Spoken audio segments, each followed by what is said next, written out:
वन्दे नित्यानन्दसहोदितम्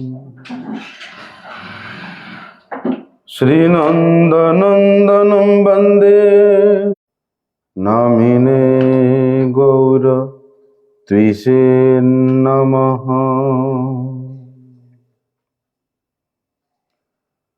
नमस्ते तुहलग्राम नमस्ते मुसलायुध नमस्ते रेवतीकांत नमस्ते भक्तवत्सल नमस्ते बलिनाम श्रेष्ठ नमस्ते धरणीधर प्रलंबार नमस्ते तु त्राहि मां कृष्ण पूर्वज भुजे सव्य वेणुं शिरसि शिखिपिच्छं कटितटे दुकुलं नेत्रान्ति सहचरी कटाक्षं च विदधते सदा श्रीमद्वृन्दावनवसति लीला परिचयो जगन्नाथ स्वामी नयन पथगामी भवतु मे। हे कृष्ण करुणा सिंधु दीनबंधु जगतपते गोपे देवीं सरस्वती व्यासं ततो जयमुदीरये। भक्त्या विहीनमपराधलक्ष्यै क्षिप्ताश्च कामादितरङ्गमध्ये कृपामयि त्वां शरणं प्रपन्नं वृन्दे नमस्ते चरणारविन्दम्।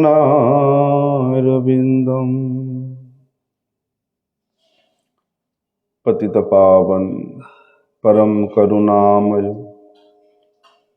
परम आराध्यतम श्री गुरुपाद पद्म नित्य लीला प्रविष्ट विष्णुपाद परमहंस परिव्राजकाचार्य वर्ज्य अष्टोत्तर शत श्री श्रीमद शिल भक्ति वल्लभ तीर्थ गोस्वामी गुरु महाराज जी के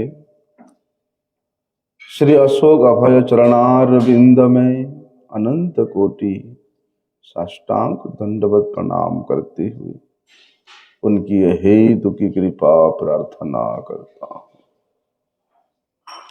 परम आराध्यतम शिक्षा गुरुपाद पद्म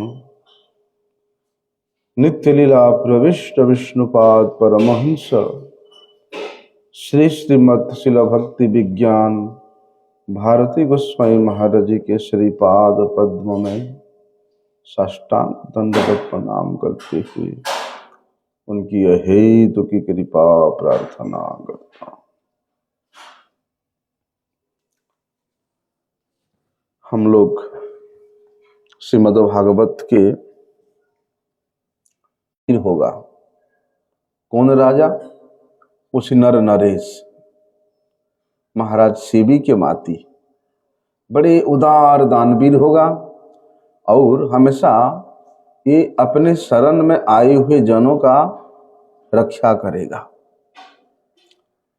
इसलिए महाराज ये बालक आपने आपके कुल को बोलते उसी तरह जस फैलाएगा जिस तरह महाराज दुष्यंत के पुत्र भरत ने किया था। वास्तव में विचार करें कि राजा विख्यात किस लिए होता है? राजा विख्यात होता है अपनी दानशीलता से, सहनशीलता से, बड़े बड़े यज्ञ करके शरणागतों की रक्षा करने से, सभी प्रजा को धर्म में प्रवृत्त कराने से, और विशेष गुण होता है कि सभी को भगवान के प्रति उन्मुख कराने से वे राजा विशेष रूप से प्रसिद्धि प्राप्त करता है। और राजा यदि अपने प्रजा को विशेष प्रसन्नता से रखता है या उसको, उन प्रजाओं को विशेष सुरक्षा प्रदान करता है, तो राजा अपने आप में गर्व की महसूस करता है, क्योंकि क्षत्रिय है। दूसरे की रक्षा करने में उनको बड़े गर्व की महसूस होता है। लेकिन राजा की जो मनोवृत्ति है, सबके परम पिता है, वे सबके नियंता है, इसलिए उनकी शरण के बिना तो किसी भी प्राणी का कोई गति ही नहीं है। और भगवान तो भैया सर्वशक्तिमान होने के कारण वे अपने वचन से भी पक्के हैं। अपने वचन से भगवान पक्के हैं, इसलिए भगवान अपने भक्तों की सुरक्षा करने में कभी नहीं चूकते। देखो, प्रहलाद महाराज को हिरण्यकशिपु ने कैसा कैसा दंड दिया था,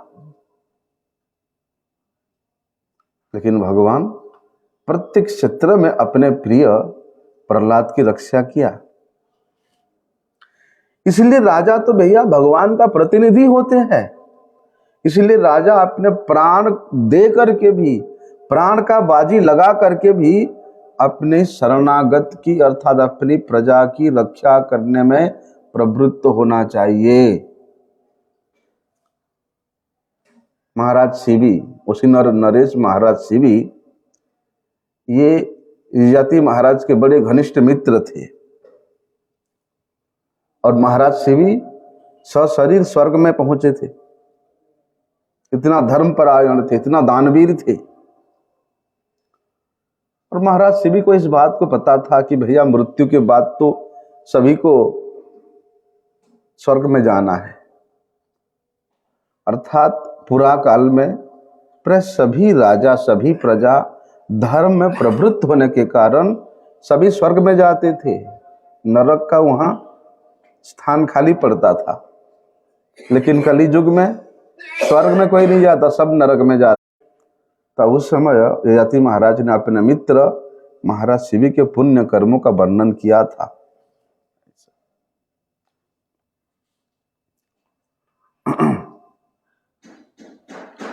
इसलिए महाराज शिवी इतना अधिक धर्मवीर थे कि वे यमराज के सभा के सदस्य थे, सभासद थे, वहां के पूज्य देव थे। क्यों? जानती देवता देवान कि भैया देवताओं का उपासना करने से देवलोक को जाना होता है।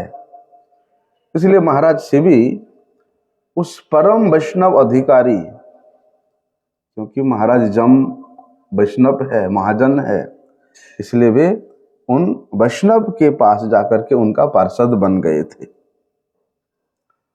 और जब महाराज शिवी इस पृथ्वी में शासन करते थे तो शरणागतों की रक्षा करने में, सभी को दान देने में अत्यंत प्रख्यात थे। एक बार स्वर्ग के राजा इंद्र महाराज शिवी को परीक्षा लेने के लिए मन बनाया और इंद्र ने एक बाज का रूप धारण किया और अग्निदेव ने एक कबूतर का रूप धारण किया। अभी वे बाज ने कबूतर का पीछा किया और वे कबूतर डर के मारे जाकर के महाराज शिवी के गोद में शरण लिया। लेकिन वे बाज, इंद्र रूपी बाज, वे चाहता था कि राजा ने कबूतर को छोड़ दे, क्योंकि उस बाज को कबूतर खाना था। लेकिन राजा ने उस बाज को खाने के लिए दूसरा मांस देना चाहते थे। वो कबूतर भैया ऐसा है, महाराज शिवी अपने शरीर से मांस काट के देते जा रहे हैं और कबूतर का वजन बढ़ता जा रहा है। बड़े रहस्यमय कबूतर। जब राजा ने अपने स्वयं को उस कबूतर के साथ तोल दिया, अपने संपूर्ण शरीर को, तब जाकर के कबूतर का भार और राजा का भार पूरा हुआ। अर्थात एक कबूतर को बचाने के लिए महाराज शिवी ने अपने को भी दे दिया उस बाज को खाने के लिए। इतना बड़ा दानवीर, शरणागत की रक्षा करने वाला ऐसा शरणागत पालक है। महाराज शिवी के ऐसे आचरण को देख करके, ऐसे त्याग को देख करके सभी देवता प्रसन्न हो गए। तब स्वर्ग के राजा इंद्र ने और अग्निदेव ने अपना वास्तविक रूप में आए, अपना पहचान बताए और महाराज शिवी को आशीर्वाद प्रदान किया। देवर्षि नारद ने भी महाराज शिवी के दानशीलता, शरणागत की रक्षाकर्ता के रूप में ऐसे बहुत कार्यों का गुणगान नारद जी ने भी किया है। देखो, अपने राज्य के मनुष्यों के तुष्टि के लिए महाराज शिव ने अपने पुत्र को ही बलि चढ़ा दिया कि प्रजा प्रसन्न रहे, मेरे पुत्र जाए तो जाए। तो वे ऋषिगण, वे ब्राह्मणगण कहते महाराज युधिष्ठिर, ये बालक परीक्षित भी इस प्रकार महान दानवीर होगा और संरक्षण में, शरणागतों की रक्षा करने में ये दूसरे शिवी बनेगा।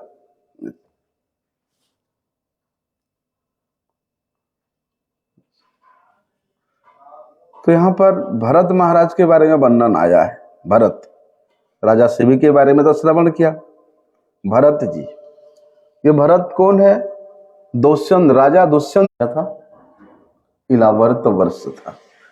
किंतु ऋषभ पुत्र भरत के राज्यारोहण के बाद इसका नाम भारतवर्ष प्रसिद्ध हुआ। लेकिन कहते हैं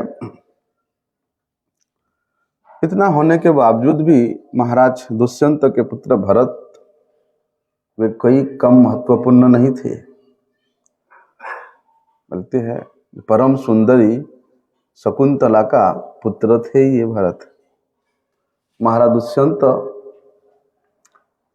वन में उस शकुंतला के प्रेम पास में बंधे तो वहां भरत का गर्भाधान हुआ था।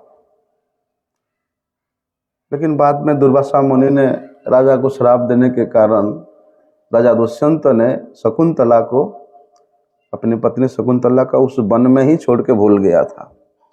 लेकिन शकुंतला माता ने अपने पुत्र भरत का पालन पोषण उस जंगल में, उस वन में ही किया था।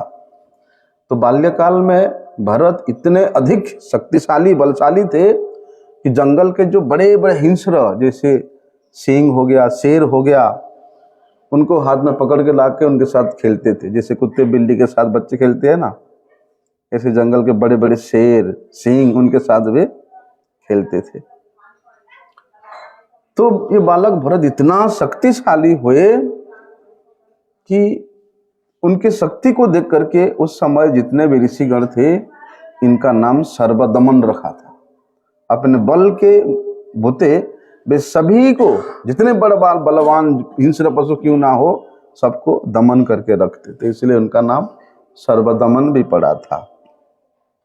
और महाराज भरत के विषय में तो महाभारत में विशद वर्णन हुआ है। एक हुए कार्तवीर्य अर्जुन,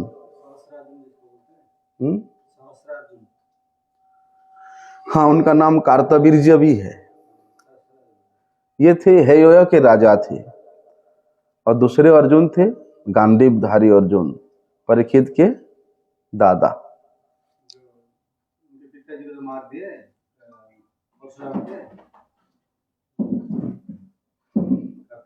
हाँ, कार्तवीर्य अर्जुन। इसलिए दोनों ही अर्जुन धनुर्विद्या में बड़े विख्यात है। लेकिन बालक परीक्षित के विषय में वहाँ भविष्यवाणी की जा रही है कि युद्ध के कला में परीक्षित उन अर्जुन के मापी, दोनों अर्जुन के मापी समान होंगे। और आप लोगों ने तो धनुर्धारी, गांडीवधारी हैं, कृष्ण सखा कौन्तेय अर्जुन के बारे में जानते ही हो, जो कि भगवत गीता के नायक है। महाराज पांडु के ये पुत्र थे, क्षत्रिय पुत्र थे। क्या हुआ, महारानी कुंती किसी भी देवता का आवाहन करके उनसे संतान उत्पन्न कर सकती थी। उनको इस प्रकार का वर प्राप्ति हुआ था। इसलिए महारानी कुंती ने जब इंद्रदेव को आह्वान किया तो उनके औरस से अर्जुन का जन्म हुआ। इसलिए अर्जुन स्वर्ग के राजा इंद्र का अंश है, पूर्ण अंश ही मान सकते हैं। और फाल्गुन मास में जन्म होने के कारण इनका नाम,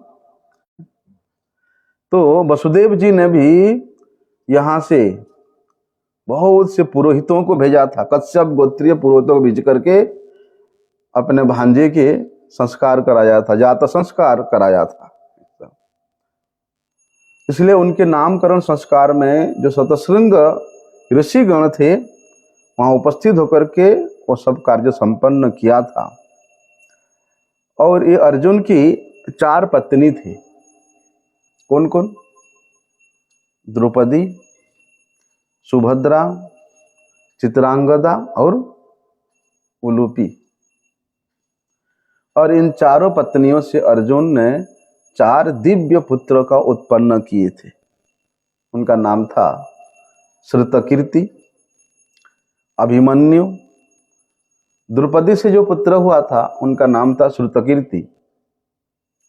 सुभद्रा से जो पुत्र हुआ था उनका नाम था अभिमन्यु। चित्रांगदा से बब्रुवाहन और उलूपी से इरावान हुआ था।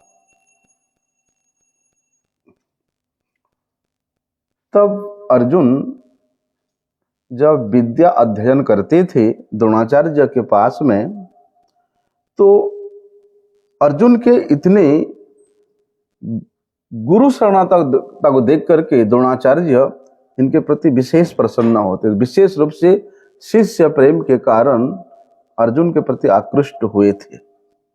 इसलिए द्रोणाचार्य जी हमारा शिष्य है। मणिपुर के जो राज परिवार है, यहाँ त्रिपुरा का जो राज परिवार है, वो अर्जुन के पुत्र बब्रुवाहन का वंशज है।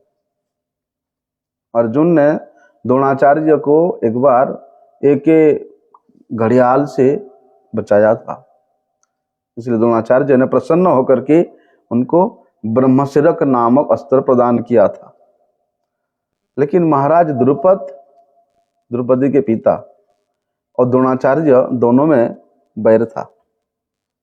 पहले बड़े घनिष्ठ मित्र थे, लेकिन बाद में इतना शत्रुता, इतना बैर हुआ कि एक दूसरे को देखना नहीं चाहते थे। लेकिन द्रुपद राजा का इतना प्रभाव था, इतना सैन्य सामंत था कि द्रोणाचार्य युद्ध करना भी चाहे तो उनसे जीत नहीं सकते थे। लेकिन द्रोणाचार्य के मन में था कि द्रुपद को युद्ध में हराना है, उसके बराबरी करना है। क्योंकि द्रुपद ने यही बात बोला था कि बराबरी तो मित्रता तो बराबरी से होता है। तुम गरीब ब्राह्मण और मैं इतना बड़ा सम्राट, हमारा मित्रता कहां से हो सकता है। लेकिन द्रोणाचार्य उनके बराबरी होना चाहते थे। इसलिए अर्जुन ने राजा द्रुपद को युद्ध में हरा करके, उनको बंदी बना करके द्रोणाचार्य के समक्ष ला करके खड़ा कर दिया।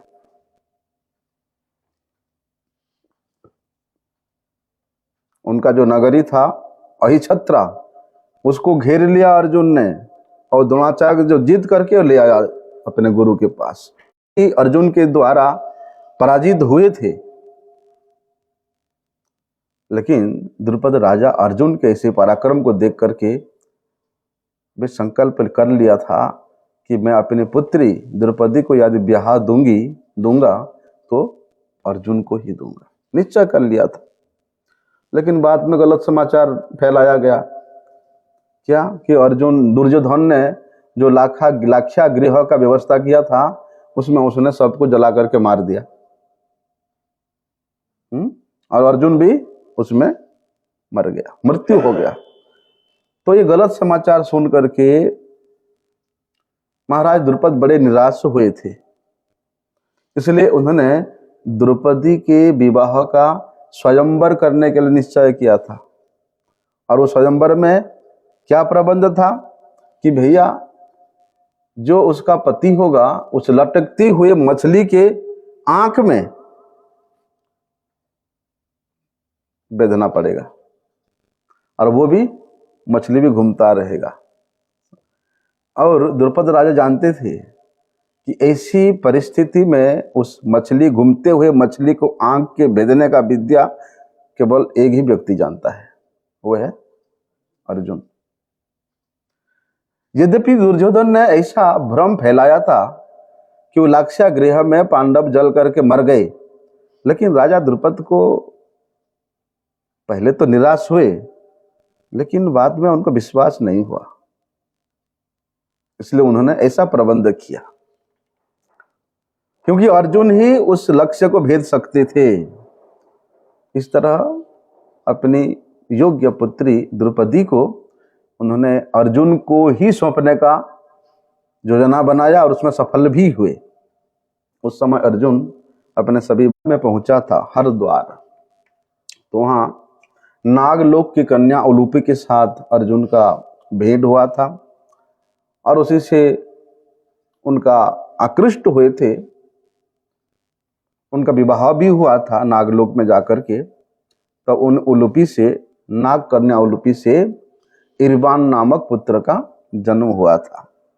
इसी प्रकार मणिपुर के राजा की पुत्री चित्रांगदा, उनसे भी वहां भेंट हुआ था, बड़े युद्ध हुआ। चित्रांगदा बड़े वीरनी है, तो उन्होंने घोर युद्ध हुआ, लेकिन चित्रांगदा ने अर्जुन को ही अपने पति के रूप में चुना, विवाह हुआ, और वहीं से बब्रुवाहन नामक पुत्र प्राप्त हुआ।